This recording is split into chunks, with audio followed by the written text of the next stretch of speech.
palavra preconceito é autoexplicativa. É um conceito que você cria sobre algo ou alguém antes de conhecer ou chegar perto. E não tem como a gente saber de fato o que nos espera sem nos aproximarmos. E nesse papo vamos conversar sobre como isso é uma prática que não cabe mais hoje em dia e de como precisamos cada vez mais caminharmos juntos. Meninas, super bem-vindas. Uma emoção ter vocês aqui, né, nesse dia tão especial, poder falar sobre isso, né, desconstruir as certezas absolutas é uma grande emoção. Queria que vocês se apresentassem para a gente começar esse talk tão especial. Ju, eu tô muito feliz de estar aqui, obrigada. Eu tô super feliz de estar aqui de novo com a Mônica, de estar com a Roberta também. Esse papo realmente é um papo muito importante, mas é só para se apresentar, né? Eu sou Gleice Damasceno, sou atriz, sou acriana, né, nortista. E é isso, vamos seguindo o papo. Oi, eu tô muito feliz, muito honrada. Meu nome é Roberta Freitas, sou comunicadora de beleza, atriz também. Sou uma pessoa que tento todos os dias mostrar na internet a beleza de uma forma fácil e ampla que ela é. E tô muito animada, acho que vai ser uma troca muito especial e tô mais uma vez me sentindo muito honrada e chiquérrima de estar aqui com vocês. Lindas! Eu tô muito feliz de estar aqui com vocês. Eu sou Mônica Martelli, eu sou atriz, sou roteirista, sou autora, sou uma mulher em construção, sou uma buscadora da vida. Estamos sempre, né, tentando nos entender, tentando nos transformar. E é uma alegria estar aqui conversando sobre esse assunto tão importante que eu acho que a gente tem que estar sempre tendo que dar, debatendo e falando e que nossa fala consiga chegar no máximo de lugares possíveis, porque é só dessa forma que a gente consegue desconstruir, como você falou, esses valores que eles são introjetados nas nossas vidas desde muito cedo. Quando você começou a falar de preconceito, que é muito bom a gente de cara falar logo dessa palavra pré-conceito, ou seja, a gente tem um juízo de uma coisa que a gente não sabe. Exatamente. Que a gente não sabe, que a gente não conhece. E isso começa desde muito cedo. Eu queria já começar falando uma coisa, o seguinte: todos nós somos preconceituosos. Exatamente. Todos nós somos todos aqui preconceituosos em recuperação, vamos dizer assim. Exatamente. Não é isso, Ju?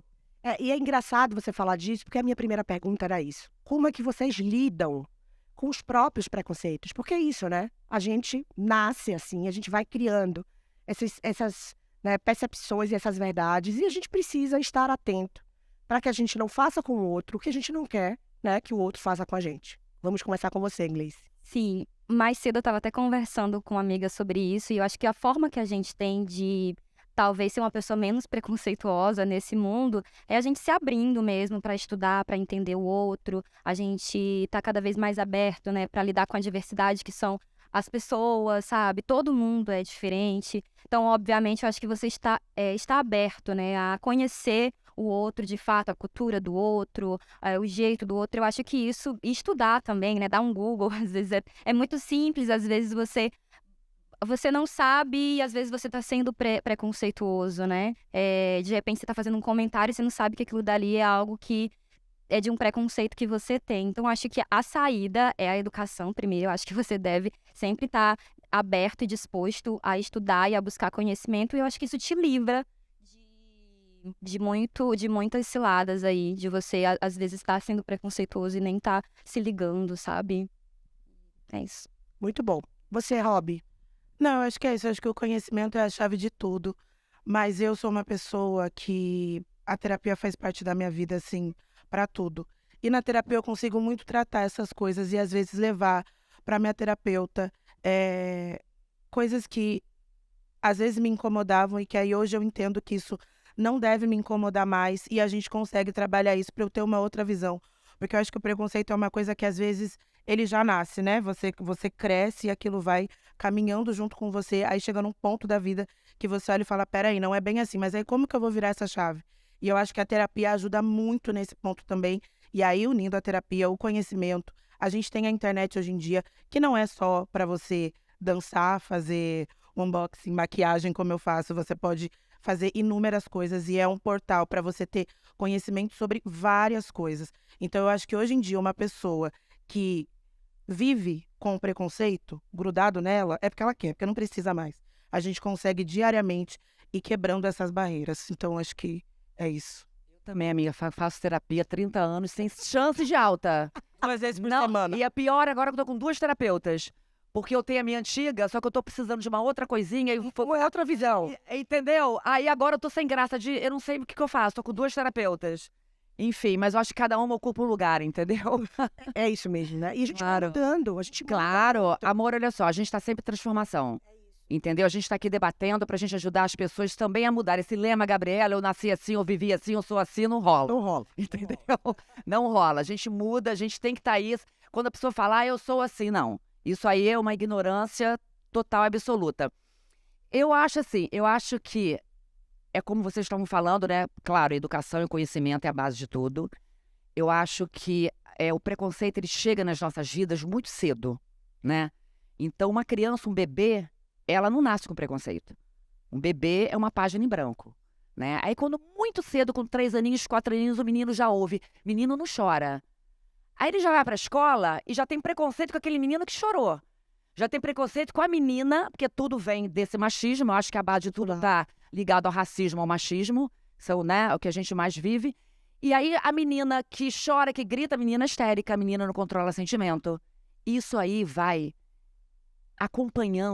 nos acompanhando ao longo das nossas vidas, né? Como que a gente faz para desfazer? É o conhecimento, é você... Porque se a gente parar para pensar no preconceito, qual é a base do preconceito? É o que é diferente de mim. A gente é educado a gostar do que é parecido com a gente.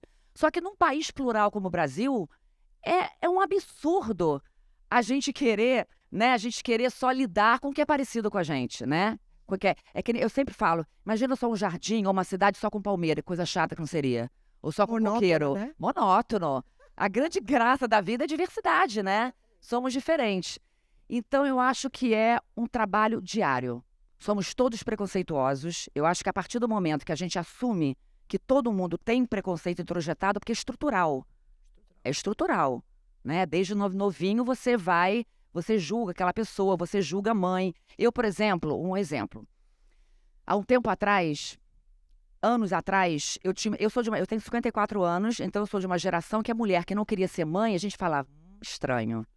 Diz que essa mulher, ela deve ter algum problema, não está contando pra gente. Ou então a mulher é fria. Mulher que não quer ser mãe, é mulher fria. Né? A mulher tem que ser mãe. Eu tenho uma amiga minha, da mesma idade que eu, na época, que era aquela na nossa época limite de engravidar, ela falou assim, não quero ter filho. Aí na época eu falei, gente... Não tá boa, não. Não tá bom, não. Tem problema aí. Hoje em dia, como eu trabalhei todos esses meus preconceitos, tenho certeza que ela não quis ter filho por opção. A vida dela não cabe ao filho. Ela não quis, ela optou em não ter filho. Então, isso era um preconceito que eu tinha. A gente tem muitos preconceitos. Se a gente começar a listar aqui agora, acima da mulher, então, da maternidade, é uma coisa infinita. Então, eu acho que é isso. É a gente tentar entender o outro como um ser humano único, né? Que não nasceu no mesmo lugar que você, não veio do mesmo lugar que você, que tem outras origens, que tem outros valores, que foi criado de forma diferente. Como é que a gente lidar, né? E a gente está aberto também, né?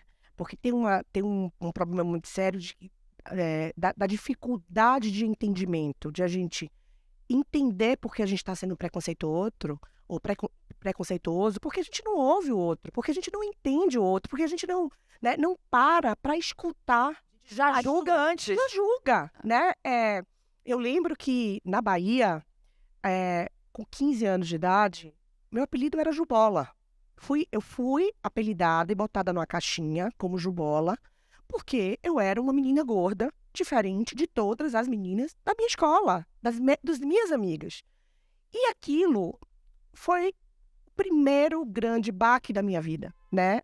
Onde eu precisei entender que se eu ficasse ali parada e aceitasse, né, o preconceito do outro sobre mim, eu não ia provavelmente, né, seguir em frente. Passei anos e anos com muitos medos e muitas inseguranças, me relacionando com pessoas, né, tóxicas, porque eu me achava inferior, né?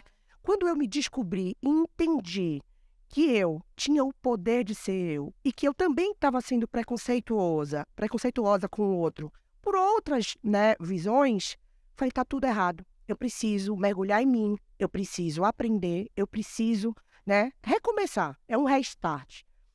E aí a minha pergunta para vocês é essa, assim, vocês acham que o preconceito ele tem cura ou a gente tem muito a fazer ainda? Gleice? Assim, eu acredito que é uma longa caminhada que a gente tem que seguir, mas existe uma diferença muito grande entre o preconceito, né? Essa questão de você ter um conceito antes de você conhecer alguém sobre, sabe, essa pessoa usa preto. Eu não gosto de quem usa preto, então eu não vou chegar perto dessa pessoa. Isso é um preconceito que você tem. Agora, e eu acho que isso é mais tranquilo até assim de a gente lidar. Agora, existem outras questões que eu acho que a gente não pode colocar tudo num bolo, que é a questão racial, que é a questão do machismo. E isso aí eu acho que já é algo a ser discutido em outro nível, em um nível até mais sério, porque racismo, por exemplo, já é crime. Esses temas, né, eles te colocam em lugares onde aí já é mais difícil, a gente percebe que a gente vive numa sociedade que está totalmente adoecida, assim, né? Tipo, na internet, pelo que a gente vê, as pessoas, elas são racistas e elas são machistas, elas são xenofóbicas, elas são homofóbicas de uma forma que eu sinceramente, hoje em dia eu tô me perguntando, será que a gente vai conseguir chegar num momento onde a sociedade vai se curar disso? Agora, um preconceito, eu tô tentando tirar esse lugar do preconceito, né, mesmo, e dessas questões mais sérias que a gente vive, que já são crimes, que a gente não pode colocar tudo dentro do tema preconceito, tipo, é muito diferente. Então, acho que é mais, não que seja mais tranquilo de lidar, sabe? Mas eu acho que com o tempo isso a gente vê que vem mudando mais. Agora, essa questão racial, ela tá muito estruturada mesmo, sabe? Então, acho que vai levar um tempo para a sociedade, no geral, ela entender e ela fazer essa mudança, porque é algo muito sério e grave. Eu acho que a gente tem que vir de uma questão de governo, né, mesmo, tem que vir de cima, sabe? Medidas mais sérias, sabe? Que as pessoas que estejam, que estão governando, elas tomem sérias medidas, que as pessoas elas sejam punidas por isso e que não passe em branco, sabe, essas questões. E aí eu acho que tem como a gente chegar num lugar. E aí é quando dói, né? Tipo, sei lá, quando doer no bolso da pessoa, quando doer na liberdade da pessoa, talvez isso mude. E aí talvez seja um caminho para a cura. Quando essas pessoas que são criminosas, que não são só preconceituosas, elas começarem a serem punidas e não curadas, sabe? Elas têm que ser punidas, porque isso é crime. Eu tô tentando estirar, tipo, essa questão do preconceito e do racismo. Não sei se vocês estão me entendendo. Eu tô entendendo, isso. mas eu acho que parte do preconceito, né? Porque o preconceito, ele te leva a atitudes discriminatórias que leva ao crime, que leva à morte, que leva... Sim, exatamente. Quando o Hitler decide que a raça dele é uma raça superior, aquele é um preconceito em cima de uma raça que foi dizimada, né? Então, a mesma coisa com o racismo. Então, eu acho que parte de um preconceito que vai aumentando e vai indo pro crime. Por isso que eu acho que tem que... Mas são coisas... Por isso que eu entendo exatamente o que você está falando. Por isso que são coisas distintas, né? Porque quando chega no nível de crime, já são tomadas outras medidas. Então, talvez essa questão do preconceito seja tratada... Tenha uma forma de ser tratada mais tranquila, sabe? E já quando chega na parte, tipo, de ser crime... Aí já tem que ser... Outras medidas tem que... Sim, tem que ser... A punição E eu acho que existe uma coisa que é assim, a gente fala, eu sou uma mulher preta e gorda, uma mulher retinta, e a gente fala muito sobre a questão racial. E aí, hoje em dia na internet, graças a Deus, a gente consegue trazer essas pautas e as pessoas minimamente entenderem. Mas uma forma mínima de uma pessoa que não é preta, enfim, uma pessoa que tenta entender essa questão racial é quando acontecer uma situação entre você e uma pessoa preta, ou entre uma outra pessoa e uma pessoa preta, e essa pessoa dizer que aquilo foi racismo, não tem que ter uma indagação de tipo assim, não foi. Porque se a gente está falando que foi, é porque foi, entendeu? Se aconteceu uma situação homofóbica, a pessoa te disse, olha, isso para mim foi homofobia, é ela que está sentindo. E aí você tem que parar e entender o que ela falou e simplesmente se desculpar e trabalhar isso na sua mente e na sua vida para que você mude. Porque não tem como a gente falar para uma pessoa, olha, você foi racista. E a pessoa vira e fala, não, não fui. Não, eu não sou. Ai, não, mas porque... Aí vem toda aquela coisa que a gente sabe. Ai, porque meu tataravô era negro. Ai, porque a pessoa que trabalha na minha casa que eu amo, que eu cuido, que eu vivo. Minha mãe aí- tem um amigo negro. Aí eu falo, amada, Eu vai... ouço essas loucuras. Aí eu falo, amada, vai viver. Porque assim, você tá com uma pessoa na sua casa que você diz que ama e faz e acontece, e ela ser uma pessoa preta, isso não te faz uma pessoa antirracista. Porque a gente não sabe como que é o tratamento, entendeu? E a gente sabe que até hoje existem pessoas que trabalham em casa de família que vivem uma situação escrava. Exato. E assim, é que quando a gente. É porque, bem assim, quando a gente. É que eu e a Roberta, por exemplo, que somos duas mulheres negras, já não tem como a gente debater preconceito, porque a gente vive racismo. Então já entra em outro lugar, sabe? Assim, tipo, eu já sofri com racismo, mesmo, tipo assim, a Roberta, ela tem a pele que é retinta e ela ainda tem a questão, né, que ela é uma mulher gorda. Então a gente já tá em outro lugar, assim, também, sabe? Para além do preconceito, assim. Então são outros, que é inerente a gente, né? Não tem como a gente estar num lugar e não, tipo, não falar. E eu acho que tem uma coisa que é, por exemplo, eu sinto muito isso. O preconceito, às vezes, eu sinto que ele tá ligado a um estereótipo também, de você olhar uma pessoa e pensar assim, essa pessoa tem que ser assado. Então eu sou uma mulher preta e gorda, eu tinha que ser... Eu tenho um lado que as pessoas falam que é cômico, mas que eu sinto que ele é de mim. Ele é natural. Mas, não, porque tem que ser escrachada, porque tem que gritar, porque tem que pular, porque tem que brigar. Eu falo assim, amor... Eu só quero ser rica, plena, próspera, enjoada e com espaço. Exato. A gente quer ser a Patrícia. E as pessoas querem. E aí, uma outra coisa do preconceito é, às vezes, e isso é uma coisa para se pensar. Quando tem uma pessoa, vou dar o exemplo de uma pessoa preta, que ela vai falar alguma coisa triste na internet, um racismo, algo que ela sofreu, as pessoas se comovem, as pessoas ficam, meu Deus, e parece que é bom. Se essa pessoa preta, ela tem um start na vida dela, que ela ganha, assim, dinheiro, as pessoas ficam tipo, que bom. Entende? É muito mais fácil você ver a pessoa numa situação ruim do que você ver uma pessoa numa situação boa. Quando é uma pessoa que é diferente de você e você ainda tá nesse processo de entender que as diferenças, elas existem. Como assim essa pessoa que não é parecida comigo que conseguiu estar nesse lugar? Eu acho, assim, que eu sou uma pessoa que eu sou esperançosa, eu tenho esperança na vida, né? Não sou uma pessoa sem noção, né? Eu sei da realidade, mas eu acho que é possível. Isso aqui, esse espaço aqui é um espaço para isso. Exatamente. Entendeu? Então, quando a gente sair daqui, quando a gente for para nossas redes sociais também falar sobre esse assunto, é uma forma da gente estar conscientizando todo mundo, porque esse tipo de debate, isso é muito novo, é de um tempo para cá. Né? Então, de um tempo para cá que as pessoas estão tendo essa tomada de consciência para falar sobre certos assuntos, né? Então, a gente falar do preconceito, né? Que todas nós vivemos, mulheres, vocês, que são mulheres negras numa sociedade extremamente racista, onde de pouco tempo para cá que as pessoas se declararam racistas, porque é só dessa forma que a gente pode curar. Como é que a gente pode melhorar uma situação dando nome para a situação? Exatamente. É de cara, dando nome para isso, né? Materializando, dando nome para aquilo. Então, dessa forma, eu acho que a gente está tendo uma tomada de consciência. Estamos longe, muito longe, de ter um quadro, né, que seja satisfatório, obviamente, como para as mulheres também. 10% dos homicídios no Brasil são por misoginia, por você ser mulher, simplesmente por ser mulher. Eu passei muito preconceito dentro do humor, a gente falando de... Era isso que eu ia perguntar, porque você passou muito preconceito nesse sentido, né? Muito preconceito. Primeiro porque o humor, na minha época, ou era mulher feia ou mulher gorda. Então a piada era em cima de mulher feia e mulher gorda. Então eu ficava ali, não conseguiu me encaixar direito. O que essa menina... E eu ficava tentando um papel ali, me colocava num canto de mulher gostosa. Então eu era sempre a escada para alguém matar a piada, né, de mulher gostosa. E eu tentava uma luz ao sol. Tanto que a minha carreira foi todo o seguinte, eu resolvi fazer uma coisa autoral porque eu não achei espaço para mim, amor. Não tinha espaço para mim, não sabiam que prateleira me colocar. As pessoas te olham e te julgam, né? O preconceito. É isso, o preconceito. Então elas te colocam já em prateleiras. Então você é aqui, você é aqui. Quando ela não consegue te encaixar, como é que faz? Para onde você vai? Você tem que inventar uma carreira. Lado, né? A gente deixa aqui até... Ou você fica ali acreditando naquilo. Foi o que você fez na vida, foi o que vocês fizeram nas vidas de vocês.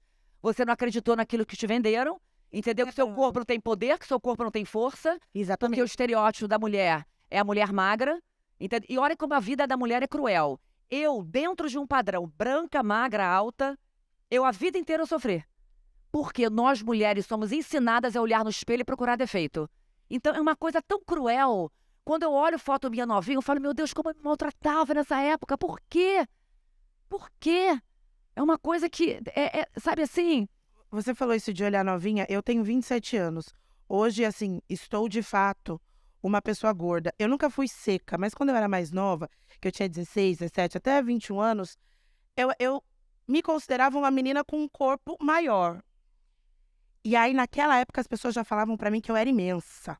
E eu me achava assim, menina imensa. Hoje em dia eu olho a foto e falo, pelo amor de Deus, quem era imensa aqui? Vocês eram malucos. E aí, era aquela... Eu vestia 42 na época. Imagina. Hoje em dia eu falo, gente, pelo amor de Deus, o que... Olha só que crueldade. E aí, era aquela coisa pra tentar emagrecer. E eu sempre fui muito comunicativa. Minha mãe sempre me apoiou muito, mas eu acho que assim... Eu não sou mãe, eu tenho vontade de ser mãe, mas eu acho que mãe é uma coisa que quando você você tem um filho, acho que sua cabeça ela deve virar... Enfim, ficar com muita coisa. E aí minha mãe me colocou pra fazer atividade física. Foi pela minha saúde, mas ela, inconscientemente, ela estava tentando me proteger de uma coisa que eu ia passar no futuro. E aí eu ia pra academia, eu fazia, tipo assim, 15 minutos de esteira e eu ia pra recepção pra conversar. Então, tipo assim, eu não treinava. Ela tentou me colocar no balé, acho que a professora pensou assim, não dá, muito agitada, tá deixando as crianças, pelo amor, leva essa menina pra fazer, sei lá, uma luta, pra correr. E aí, ao invés das pessoas fazerem isso, colocar uma criança numa atividade física para ela gastar energia, um adolescente já coloca pensando que a pessoa tem que emagrecer, tem que ter o corpo definido. Isso, assim, é muito cruel. É muito cruel. E aí, hoje, eu olho as minhas fotos, eu falo assim, gente, nessa época, eu tinha vergonha de sair, eu achava que eu não era bonita. E aí, hoje em dia, eu olho e falo, eu sempre fui bonita, o que tá acontecendo? Isso é muito pesado. E aí, hoje em dia, eu acho que um dos meus trabalhos dentro da internet é tentar mostrar para as mulheres, principalmente, que a beleza delas está independente do tipo físico que ela tenha. Eu tenho inúmeras questões com o meu corpo, tá? Não vou falar pra você. Tem dia que eu acordo maluca, falo, quero fazer uma lipo, já fiz, inclusive. Falo, ai, tô louca, eu vou comer 500 calorias por dia. Mas isso, o meu corpo nunca me privou de viver absolutamente nada. Então, assim, é óbvio que eu passo várias questões. Entrar num avião, sentar na cadeira, não caber direito. Ter que pedir o extensor de cinto. Mas, assim, eu continuo vivendo. Eu vou pro samba, eu me divirto, eu vou pra piscina. E isso é um trabalho que a gente tem que fazer, porque a gente não tem que parar a nossa vida, porque a gente tem um corpo que as pessoas dizem que não é um corpo bonito, pelo amor de Deus. Eu costumo falar que o tamanho do nosso corpo não nos define, né? Porque Exato. é sobre isso, né? A gente não pode ser pré-julgado, acreditar naquela certeza e paralisar. Porque tem isso também, né? Quando a gente ouve o julgamento do outro ou o preconceito do outro, às vezes a gente se paralisa, fala, é isso mesmo, ele está dizendo isso mesmo, e a gente não vai pra frente. Pega a gente num momento frágil, né, vulnerável, porque o preconceito é um pouco da sua vulnerabilidade, né? Totalmente. Pega a gente num momento assim, você pode acreditar naquilo. Eu tenho uma filha de 13 anos de idade e eu sinto da geração dela bem melhor. Por isso que é tão importante a gente estar sempre debatendo isso tudo. Mas um dia ela entrou no banheiro e falou assim, mãe, você acha que eu tô gorda? Na hora eu falei, meu Deus, minha filha de 13 anos já preocupada. Já deu um gelinho, Já tá né? preocupada, me deu um gelo. Ela tá repetindo um padrão. Repetindo uma coisa que nós vivemos que não é para a geração dela viver isso. Porque tem aí todos os corpos, entendeu? Sendo mais admirados, com uma inclusão muito maior, apesar dos preconceitos ainda que todos nós vivemos. Mas ali eu falei, meu Deus, como essa coisa ainda é tão enraizada, como a gente tem que estar sempre falando. Na hora eu falei, meu amor, você não tem nem idade para se preocupar com isso, tá linda. Pense nisso. E ela absorveu. Se acha linda, amor, maravilhosa. É isso. Porque tem a ver com isso, com autoconhecimento, Claro, com com autoestima. com fortalecimento, exatamente. né? Porque não existe melhor preconceito ou pior preconceito. Os preconceitos, eles estão aí, né, com todos os seus pesos e as suas medidas e tamanhos. Então, eu acho que, além de a gente falar muito, né, de a gente desconstruir, minha mãe fala assim pra mim, você virou um ativista. Sim, eu virei. Sim, Eu tenho claro. orgulho de ser ativista. Porque eu quero transformar essa sociedade. Eu quero que quando eu não esteja mais aqui, as pessoas falam, ela lutou pelas mulheres, ela lutou pela desconstrução. Mas A minha preocupação maior, né, é essa próxima geração.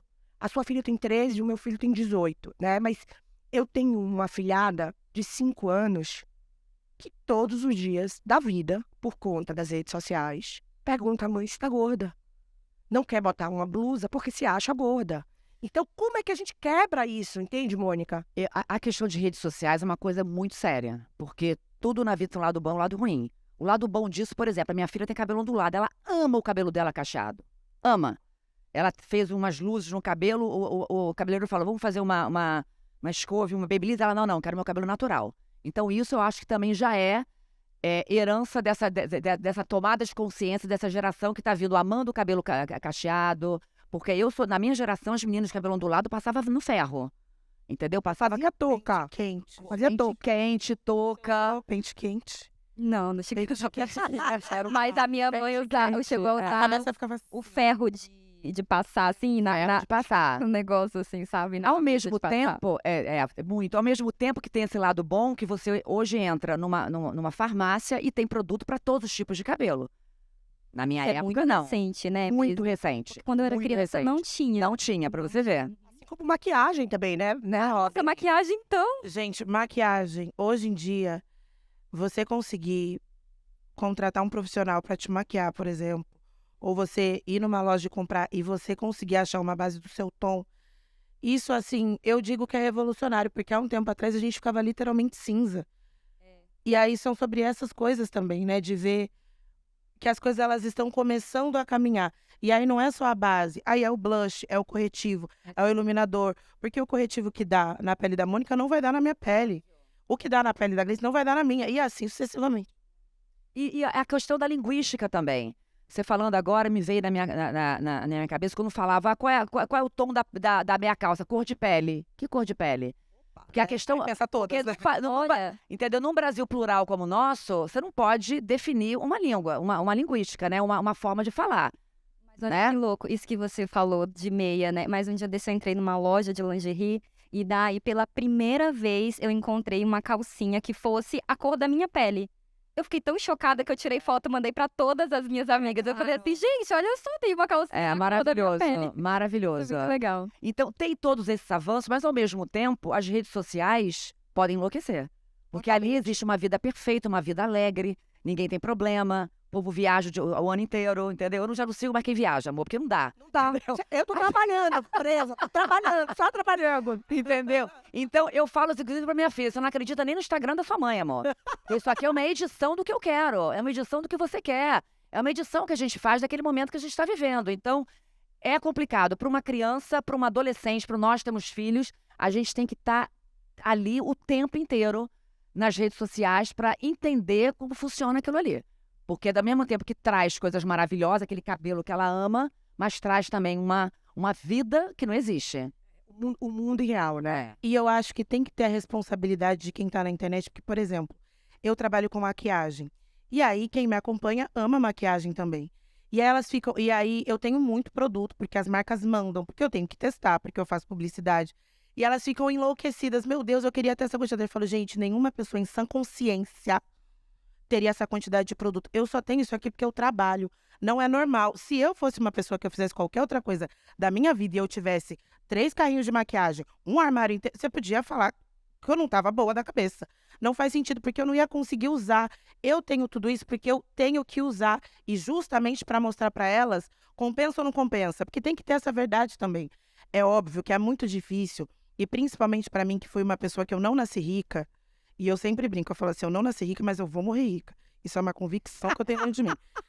Que aí, quando começa a chegar as publicidades, aí vem a coisa que você tem que ter a consciência, sabe? Porque aí chega aquele valor faraônico.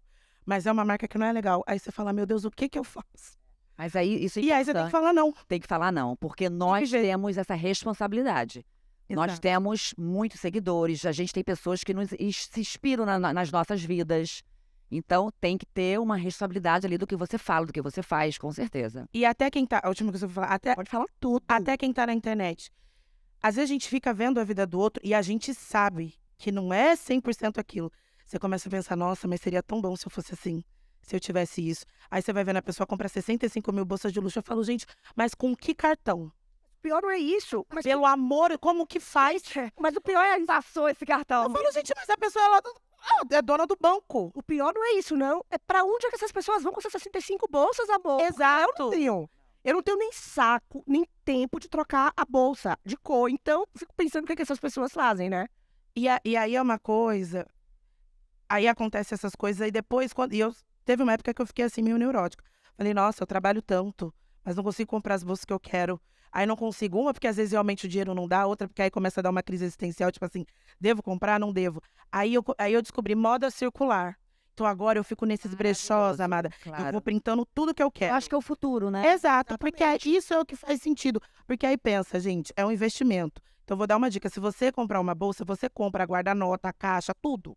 Porque aí depois você passa pra frente. E aí você vai vendendo. E assim vai gerando Claro. vida pra todo mundo.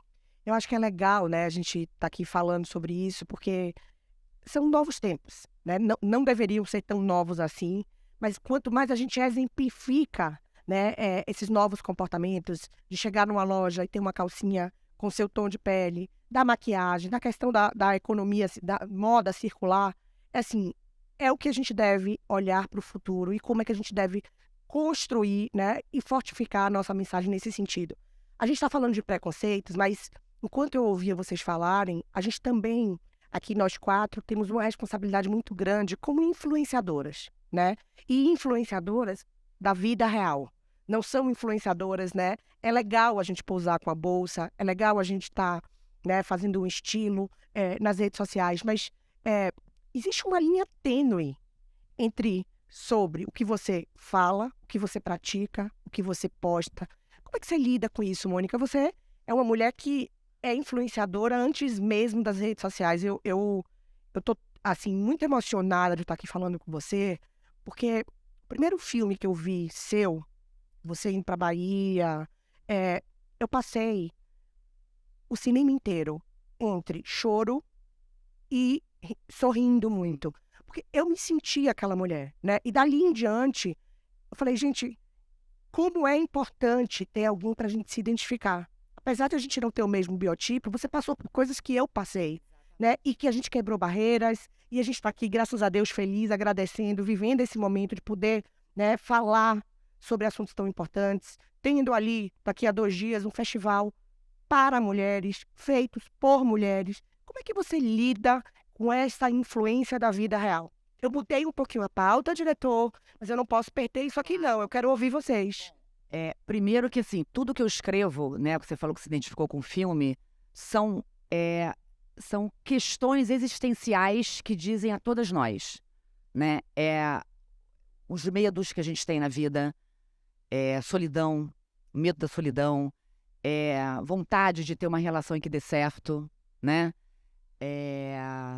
Alegrias, angústias, né? Então, tudo isso eu coloco nos filmes. Então, a gente se identifica independente da faixa etária, independente da classe social, porque são dramas que todas nós passamos, né? Os medos que a gente tem.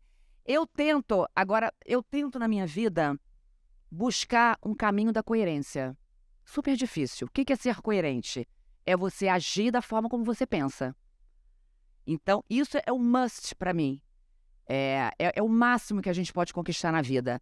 É você ser coerente. Ser coerente é difícil porque a gente entra em contradições, né? A gente vive num país extremamente desigual, né? A gente lida com essa desigualdade todo o tempo. Então, a gente tem que lidar com isso, que é uma coisa muito grave. E de que forma a gente lida com isso para nós sermos seres humanos melhores? É a empatia.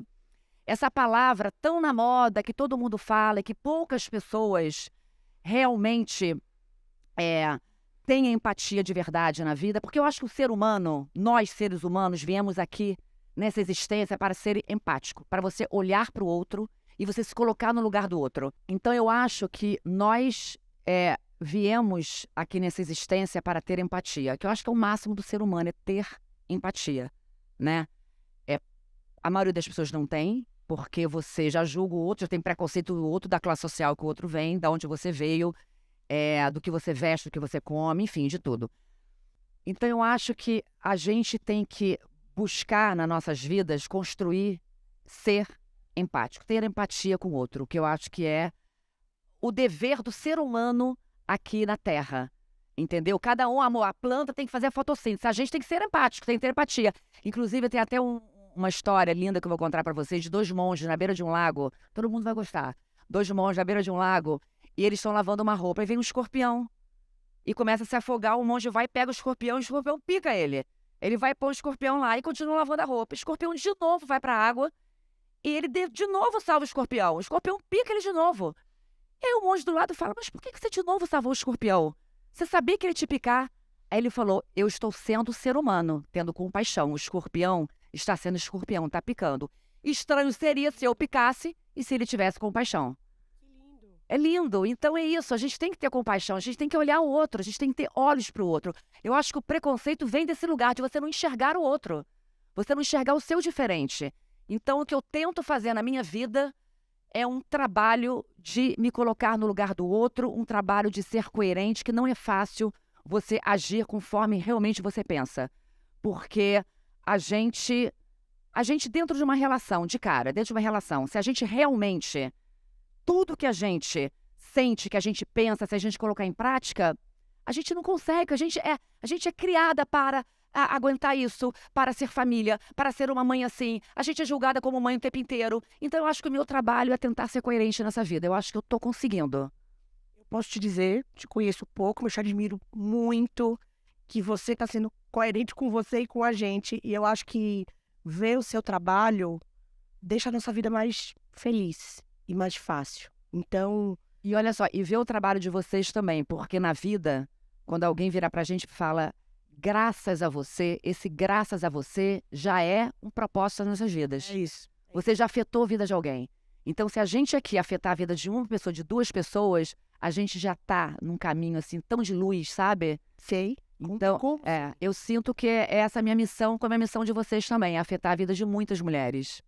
Rob, agora é com você. Eu fiquei aqui tão entretida que eu... Você esqueceu a pergunta? Vai de novo. Monge, amor, tá no monge. É bom que Não, e aí eu nós vou duas. contar. Você tá falando de estar super feliz. Minha mãe é muito sua fã, né? E aí eu falei, mãe, vou participar do talk, vou estar, tipo, super amigas de Mônica. Aí ela falou assim, filha, estamos chegando realmente no lugar que a gente tem que chegar. Salva de palmas Ai, que maravilha! Maravilha! E quando acabar, eu tenho que mandar o vídeo, senão ela vai falar assim, Roberta, não te criei pra isso, minha filha, vamos. O que eu falei foi o seguinte, sobre a nossa responsabilidade de ser uma influenciadora da vida real, né? Porque influenciar, todo mundo influencia, né? Não, você não precisa estar na rede social. Você influencia quem está aqui do nosso lado, quem está trabalhando com a gente. A gente nasce para ser influenciar e ser influenciável. Como é que você lida com isso nas redes sociais? A minha relação com a internet, ela é muito complexa, porque ao mesmo tempo que é o lugar onde eu sou muito feliz, é o lugar onde me desperta vários gatilhos e várias questões, e eu preciso trabalhar isso constantemente. Eu sou uma pessoa que eu acho que eu fujo do padrão desde quando eu nasci. E aí, eu falei no início da conversa sobre o estereótipo. E eu não sigo o estereótipo que a sociedade, num geral, diz que eu tenho que seguir. E isso já é uma questão que dá um susto nas pessoas. O que eu vejo que eu tenho de responsabilidade com elas na internet é mostrar que elas têm o direito de sonhar e ter absolutamente tudo o que elas querem. Isso não significa que é fácil, que vai acontecer amanhã ou depois e que é tranquilo, nada disso, porque para mim é um processo muito difícil, mas eu brinco que eu tô correndo para que elas consigam minimamente andar e que elas consigam olhar para mim como um pontapé para aquilo que elas querem. Então, por exemplo, eu brinquei sobre a bolsa, brinquei sobre a maquiagem. Eu sempre falo para elas que não faz sentido, muitas vezes, querer comprar inúmeros produtos para você ter uma sensação de quantidade, quando você pode comprar um produto que vai ser bom para a sua pele e que vai trazer o resultado que você quer. Então, às vezes, é sobre a gente parar um pouco para pensar. O que está na internet nem sempre, ou na maioria das vezes, não é a realidade. E eu falo, amadas, acordo de manhã, tenho que lavar a louça, limpar xixi do Bob, levar o Bob para passear, ir para academia, por exemplo. Eu mostro para elas que eu vou treinar, mas eu mostro para elas para me motivar. Porque, às vezes, eu tô indo treinar só porque eu quero emagrecer um pouco. E aí eu tenho que pensar, não, eu tenho que treinar porque eu vou dormir melhor. E é um porre, porque tem dia que você não quer. Às vezes eu olho e falo assim, gente, eu queria perder só uma medida aqui, vai caber nessa calça. Porque a gente tá numa sociedade que a gente não consegue uma pessoa gorda sair e comprar uma roupa do nada, você sabe. Ainda, porque a gente está Não, aqui para isso vai- desconstruir isso. Vai Ó, mudar. isso vai Vocês anotem mudar. aí, isso vai mudar, porque a gente está trabalhando para isso. Exatamente. Mas é sobre isso. Quando eu falo pra ela sobre corpo, é o que eu falei. Eu não deixo de viver absolutamente nada, mas eu também tenho todas as minhas questões. Então, o que eu tento mostrar pra elas é que tudo que elas passam, eu também passo. Talvez em proporções diferentes, porque hoje eu consigo ter acesso a outras coisas. Mas a gente tá no mesmo caminho. E aí eu brinco. Corre daí que eu corro daqui e lá na frente a gente se encontra. Porque esse é o propósito. Lindo de viver. Agora é com você, Gleice. Aliás, eu queria agradecer a Buscofem, que convidou o Gleice para estar aqui. O Buscofem é um apoiador do festival e a gente está muito feliz de estar juntos. Ali, ó, o time todo do comercial aqui, ó, da Time for Fun, tá ali sorrindo e me agradecendo. Mas quem está agradecendo, na verdade, sou eu, por você estar aqui conosco nesse talk tão especial. Me conta um pouquinho sobre essa visão da influência real. Tô bem feliz também, obrigada, Buscofem, por ter me escolhido para estar aqui representando a marca. Então, eu sempre falo muito, em muitos lugares que eu vou, e sempre eu falei desde muito pequena, que eu falo muito sobre a possibilidade de você ser possível. Por que eu falo isso de ser possível? Porque eu vim de um lugar que para muitas pessoas no Brasil não existe, e sempre ouvi piada sobre isso, que é: o Acre existe, que eu sou do Acre, eu sou da Amazônia. Então, eu sempre desde pequenininha, eu sempre escutei isso, sabe? As pessoas, ouvi piadas na internet, logo quando começou essa movimentação toda, de piadas de gente que ia pro estado, sabe? Falar assim, hoje eu vou cantar no Acre, será que é possível? Sabe? Será que o Acre existe? Hoje eu vou saber se existe. Então, a gente sempre cresceu com isso, sabe? Eu ficava pensando, e eu pequena, falava assim, caramba, como é que eu vou sair daqui? Será que é possível um dia eu me mostrar para o mundo e as pessoas conseguirem ouvir a minha voz, escutarem a minha história? Que são histórias tão lindas de pessoas que vivem no Acre, né? E eu nunca tive muitas referências de pessoas que saíram do Acre. A única pessoa que saiu do Acre a gente conhece muito é a Glória Pérez, e que é que pessoa, né, também, tipo, a Glória Pérez. E ela sempre foi a única referência de pessoa que saiu de lá e que deu certo na vida. E que isso nem deveria ser uma questão também, né, que a gente sempre, as pessoas que dão certo sempre estão aqui no Sudeste, né? Então, as pessoas, elas precisam sair de suas casas para viverem, para serem alguma coisa. Então, isso sempre foi um debate dentro da minha casa, com os meus amigos. E a gente sempre ficou pensando, e por que eu tenho que sair daqui, sabe? Então, acho que quando eu consegui ter muitos seguidores, assim, na internet, tive uma visibilidade, eu sempre tentei trazer sempre esse assunto muito para as pessoas, sabe? Você fala assim, gente, o Acre é assim, lá tem coisas tão legais, nós somos, sabe, nós somos da Amazônia, a natureza é tão linda lá, nós temos o parque com a maior biodiversidade do mundo. Então, acho que a minha missão é meio que essa, assim, também, sabe? Falar muito sobre a questão da regionalidade no Acre, além de eu ser também uma mulher negra. E aí eu sempre falo também pros meus amigos, assim, eu falo assim, caramba, às vezes eu só quero ser bonita na internet, sabe? Eu só quero postar uma foto. Levantar a bandeira, quero tomar um vinho, brindar com vocês. Eu falei, eu só quero postar uma foto e ser bonita, e é isso, e mostrar meu look, que as pessoas me elogiem. Eu só quero ser isso, sabe? Ser gostosa às vezes. Mas é impressionante como a vida te leva você a falar sobre essas coisas. A militar. A militar, exatamente. Aí quando você aparece de look de bonita, só de gostosa, as pessoas até falam assim, ué, mas ela não vai falar nada por detrás disso? Exatamente. Exatamente. Não, eu quero ser só bonita hoje.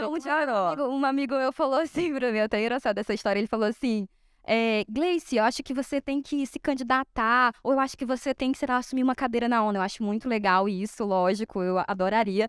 Mas, na época, eu era mais novinha, eu falei assim pra ele, não, eu só quero ser uma jovem de 22 anos, e só isso, e viver como todas as pessoas vivem. Mas hoje, como todas as meninas da minha idade vivem, sabe? Tipo, esse ideal que a gente tem na internet mesmo. Mas hoje eu percebo que é inerente a mim, eu nunca vou parar de militar, eu sempre vou ter que, sabe, a política é diário, política a gente faz dependendo da gente acorda. E a gente não tem que parar, né? Mas também a gente pode não precisa também eu parar. Eu debato isso muito com a minha equipe também, isso, né? Ah, Gleice, como que você. Vamos lá, né? Como que você quer aparecer aqui e tal? Aí eu, gente, eu não quero fazer isso. Aí quando daqui a pouco eu tô lá. Aí eu já desci, eu falei assim. Gente, eu não quero muito me envolver no governo, a minha missão com o governo já passou, eu não quero mais.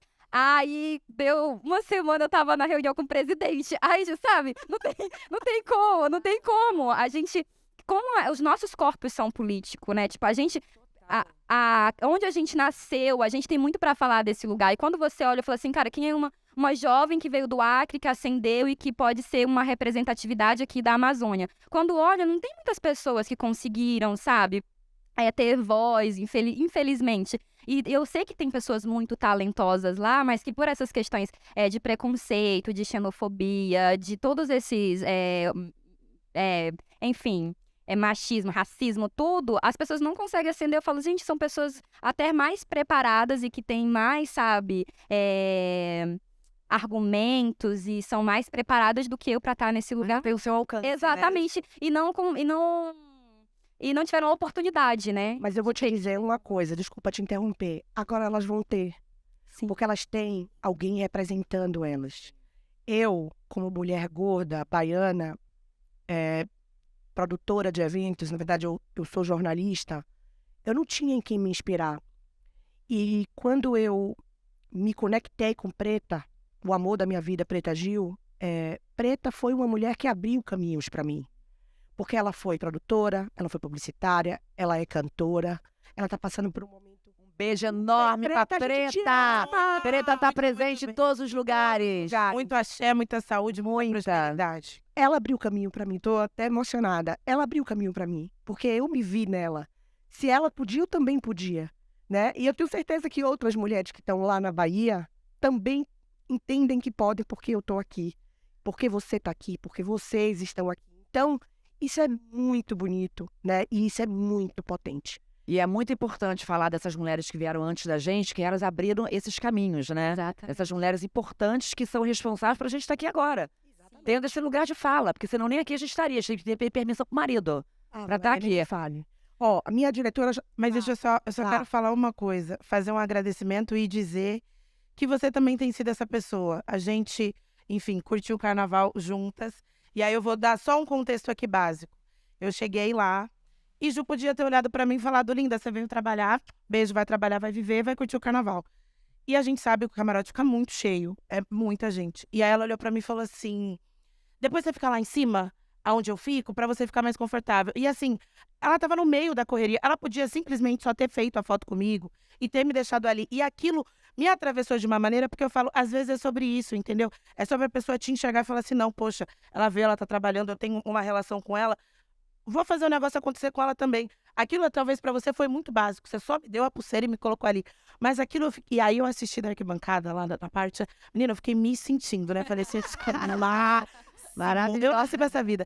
Mas isso pra mim foi muito especial. E na hora que a gente se encontrou, eu acho que assim, a maneira como você lida com as pessoas e você enxerga as pessoas é uma maneira muito única. E você tá conseguindo quebrar barreiras que são muito importantes. Então, assim, tem deixado um legado. Você falou, né? Ai, quando morrer eu quero ser. Seu legado já está, amada. Choro.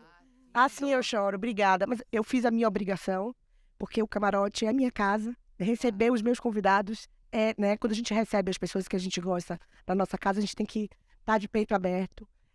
Mas mais do que isso, eu acho que ter mulheres como você, como Letícia Muniz, a nossa luta do corpo positivo dentro daquele camarote é sinal de novos tempos. Uma desconstrução de um mundo que não existe mais, né? Dessa beleza diversa, certo, amor? E eu só para finalizar, que eu sei que o nosso tempo já tá, só para finalizar, eu queria falar também que é uma coisa muito importante, a questão da idade. Sim, Então, eu não tive, antes de mim, exemplos de mulheres de 54 anos como tem hoje. Entendeu? Então, assim, depois que você fica mais velha, você entende que o padrão de beleza desse país é a juventude. Você já passou por... Depois que a gente passa todos os dramas de altura, gordura, não sei o quê, você entende que é a juventude. Entendeu? Então, assim, eu sou uma mulher privilegiada em todos os sentidos. Mas eu tenho mulheres, assim, eu acho que eu tô abrindo caminhos. Quando eu me vi, por exemplo, fazendo uma campanha numa capa de uma revista com 54 anos de idade, eu falei assim, caramba, mudou. Porque antes, a mulher de 54 anos era uma mulher que já estava senhorinha. A pessoa fala, amor, você é de meia idade. O que é meia idade, gente? Meia idade. Então, como a gente está vivendo mais hoje, que é uma coisa importante a gente falar, como a gente está vivendo mais hoje, né? Essa terceira fase da vida é a fase mais longa que a gente vai ter. Muito mais longa que a fase adulta, muito mais longa que a adolescência e que a infância. É uma fase muito mais longa. E que a gente cuide dela e que a gente acolha ela. Eu vou... Meu Deus do céu, é porque eu ficaria o dia inteiro. Como é que pode uma coisa dessa? Tem os outros convidados chegando e assim vamos. Mas, Mônica, eu li em alguma matéria, e eu acho que foi a matéria da ela, enfim, né, lindo, que você nunca teve tão bem, nunca teve tão feliz. No sentido de liberdade, de você ser quem que você é. É isso mesmo. É isso, porque ensinam pra gente que com 20 anos você vai encontrar um príncipe encantado, porque na minha época ainda tinha essas princesas que fuderam com a gente, né? As princesas da Disney, ô querida. Eu já falei pra minha filha, amor, você não acredita em Cinderela não, que aquele príncipe nem atrás dela correu. Mandou empregada de casa em casa. Isso. E Pra nem ver o aguento sapatinho. mais, não. Nem foi pessoalmente, pensa bem. Frio na cara dele. Nem foi pessoalmente, entendeu? Então a gente tem essa questão, da minha geração tem essa questão que acreditou nesse amor romântico, então a gente acreditou que com 20 anos ia já despertar pra alguém, com 25 ia começar a ter filho, com 30 já tava morando numa casa com um cachorro pulando, os filhos, já bem cedida. Comigo nada aconteceu assim. Eu com 35 ainda estava perdida na profissão, solteirésima quando eu fiz os Homens São de Marte, entendeu? Achando que realmente não ia estar, porque a gente tem uma questão da maternidade, né, de ter filho. Então tem uma hora que é a hora limite, né, que você não consegue mais. E com 40 anos que tudo aconteceu, com 41 fui mãe. E aos 50 me apaixonei novamente. Então, Graças a Deus, né? graças a Deus. Diz lá na Bahia, obrigada, meus orixás, né? Porque é bem isso. Última pergunta e um tweet, porque não dá mais, a diretora vai me dar um carão. Como todas nós passamos né, a gente enfrenta essa coisa dos preconceitos. Como uma dica para quem está nos vendo, como vocês lidam com isso? Rapidamente, para a gente encerrar. Bora, Rob. Começa o seu show. Eu vou contar rapidinho uma coisa que aconteceu. Eu juro que eu vou ser rápida. Me mudei, né, de apartamento, que o meu apartamento já não me cabia mais, não dava mais nada pra viver. As bases não davam pra botar. Dava. Aí, vou até me ajeitar. Fui pra um apartamento de 170 metros, tava me achando assim riquíssima, não sei o quê. Aí contratei uma profissional que foi lá organizar as coisas. Isso não é sobre essa pessoa específica, tá? É sobre uma pessoa da equipe dela. Aí eles chegaram lá em casa, a pessoa chegou com a profissional, e aí chegou com a equipe, tinha uma senhora de estatura média pra baixa, assim, com cabelinho curtinho, tava com um laço. Achei ela maravilhosa. Aí eu abri a porta, eu tava com um vestido de algodão e com trança na boca, porque eu tinha tirado a lace. Aí falei, sejam bem-vindas, vocês aceitam um café, uma água? Aí essa senhora que era a penúltima da fila, olhou pra minha cara e falou assim, não precisa não, eu trouxe a minha. Tudo bem, querida, fica à vontade. Aí elas estavam mexendo nas coisas, tinham 3 malas que não podiam mexer porque era para um bazar. Essa senhora estava mexendo nessa mala, e aí a pessoa veio falar para mim, a gente já tá mexendo. Falei, não, essa mala não pode. Aí ela me levou lá pro meu quarto, que ela estava mexendo, aí eu falei, não, isso aqui vai, isso fica, isso vai, isso fica. Aí essa senhora olhou pra minha cara e falou assim... Aí ela falou, mas é por quê? Falei, eu vou fazer um bazar. Ela, sempre vão fazer uma renda extra. Eu falei assim, Ela vai fazer pessoalmente online? Eu falei, não sei, tô decidindo ainda. Aí ela olhou pra minha cara e falou assim, tá, mas e cadê ela? Aí eu falei, ela quem? Ela é a dona da casa. Eu falei, amada, sou eu. Ela deu um pulo. Aí ela veio, desculpa, pelo amor de Deus. Eu falei, não, tá tudo certo. Quase desmaiou. Minha filha, ela ficou assim, pálida. E aí, na hora... Eu não sei, eu senti tudo. Eu senti raiva, eu senti vontade de rir, senti vontade de dar. Ela ficou com ódio. Aí eu fui pro banheiro, liguei pra minha mãe. Aí a minha mãe, na hora, teve uma crise de riso que a gente não espera. Só que aí eu pensei, eu não vou fazer nada. Eu deixei ela terminar de trabalhar. No outro dia ela terminou de organizar as coisas. Depois eu cheguei na pessoa que eu tinha contratado. Eu contei pra ela o que aconteceu. Essa pessoa foi extremamente coerente comigo. Não me indagou, entendeu o que aconteceu. E eu falei pra ela, olha... Se eu tivesse feito, talvez, um stories falando sobre o que aconteceu aqui, muitas coisas poderiam ter acontecido. E eu não fiz por respeito a você e porque eu sei que isso não é uma culpa sua. Só que você tem que saber as pessoas que estão na sua equipe. Porque ela não tem o direito de chegar na casa de uma pessoa e fazer isso. E se eu fosse uma mulher branca, talvez ela não teria me feito essa pergunta. Amada, podia estar assim, descabelada. Ou seja, as pessoas já têm a visão de que uma pessoa preta está numa posição de subserviência. Então, o que eu digo para você é muito difícil a gente manter a calma na hora. Mas a gente precisa manter a frieza e resolver a situação depois. Porque a gente precisa saber o que isso também vai repercutir na vida de todas as outras pessoas. Entendeu? E repito mais uma vez que isso não é pela empresa, é pela pessoa X e a pessoa depois, infelizmente, foi mandada embora. Um grande beijo. Bom, Gleice. Então, comigo aconteceu muito recente um episódio, assim. Eu tô até ainda me recuperando da situação. Mas eu tava voltando de Nova York. E normal, eu caí naquela revista aleatória, né? Que sempre são quase as mesmas pessoas que caem lá. Mas enfim, parei lá e até então tava tudo muito tranquilo. A moça, eu passei minha mala no raio-x, depois passei a minha bolsa, dei meu passaporte, aí ela me colocou na salinha, daí fui pra salinha. Fiquei uns 10 minutos esperando. Fiquei uns 10 minutos lá esperando. E aí, nisso, fiquei no celular, tranquilo até aí. Daí a moça chegou, ela começou a fazer perguntas. Até aí, tudo bem. Fazer perguntas. Daí, a primeira pergunta que ela fez foi... No que você trabalha? Eu falei, sou atriz. Aí ela... Quem que pagou suas passagens? Aí eu falei assim... Daí eu falei... Aí eu respondi, mas até então, tranquila. Eu falei assim, eu paguei minhas passagens. Até aí, tudo bem. Aí ela parou, ficou com uma cara bem debochada na minha frente, uma mulher branca, do olho claro. Ficou bem debochada assim na minha frente. A gente pergunta, né? Porque é estranho a pessoa viajar para os Estados Unidos 2 vezes no ano, ainda mais com o dólar caro desse jeito. Ela fez esse comentário. E daí, na hora, eu falei pra ela, eu falei assim, moça, com calma ainda, moça, esse seu comentário me soa racista. E aí ela falou, o racismo tá em você. Acho que eu me arrepio ainda, porque foi muito recente. Ela falou assim, o racismo tá em você. E eu falei assim, sabe, esse comentário sempre os brancos fazem com a gente quando são racistas, você sabia?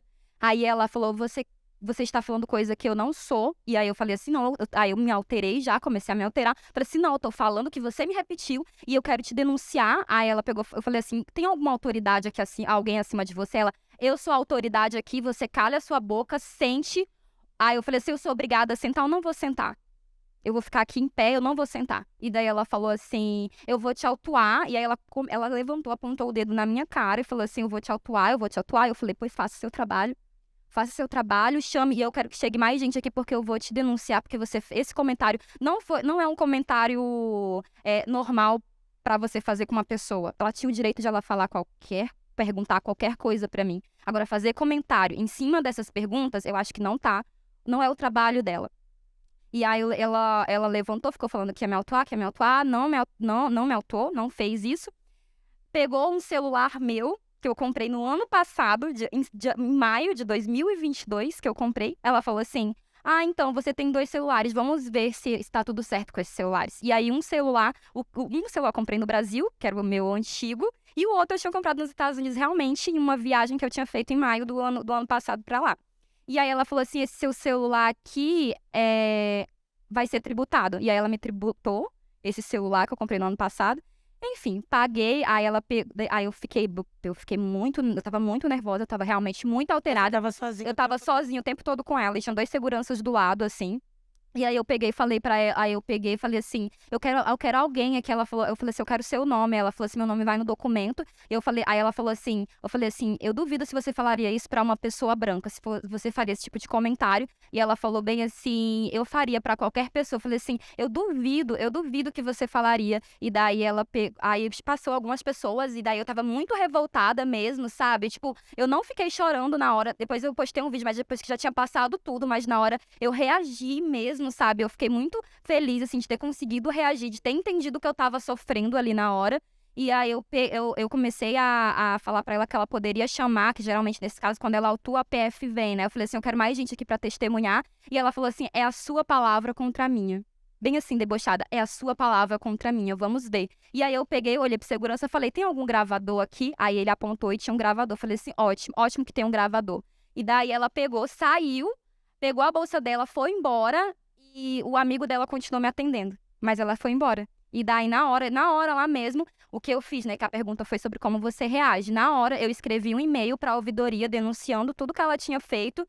E em seguida, liguei pra minha empresária chorando muito. Aí eu tava muito, muito arrasada mesmo, assim. E daí eu chorei muito, porque foi uma relação acima, além de racismo também, foi abuso de poder, porque ela ficou dizendo pra eu sentar, ela ficou gritando comigo e pedindo pra eu baixar o meu tom de voz, sendo que eu tava falando no mesmo tom de voz que ela. E geralmente pessoas racistas acham que pessoas negras têm que falar mais baixo, a gente tem que ser sempre menor, e a gente não é menor que essas pessoas. Então, na hora, assim, aí que eu liguei, eu chorei muito, e aí a minha empresária falou assim, Gleice, grava um vídeo relatando, porque eu não ia relatar. Aí eu falei assim, eu não ia postar no Instagram nada, né? E eu falei assim, ai, mas eu não quero, eu tava muito nervosa. E aí, aí ela falou assim, não, faz. Aí eu peguei, desliguei o celular e daí gravei o vídeo no estado que eu tava. E aí postei nas redes sociais e gerou, tipo, muitas pessoas postaram, tal, a situação. Alguém da ouvidoria me ligou, né, tipo, porque o secretário da Receita Federal postou.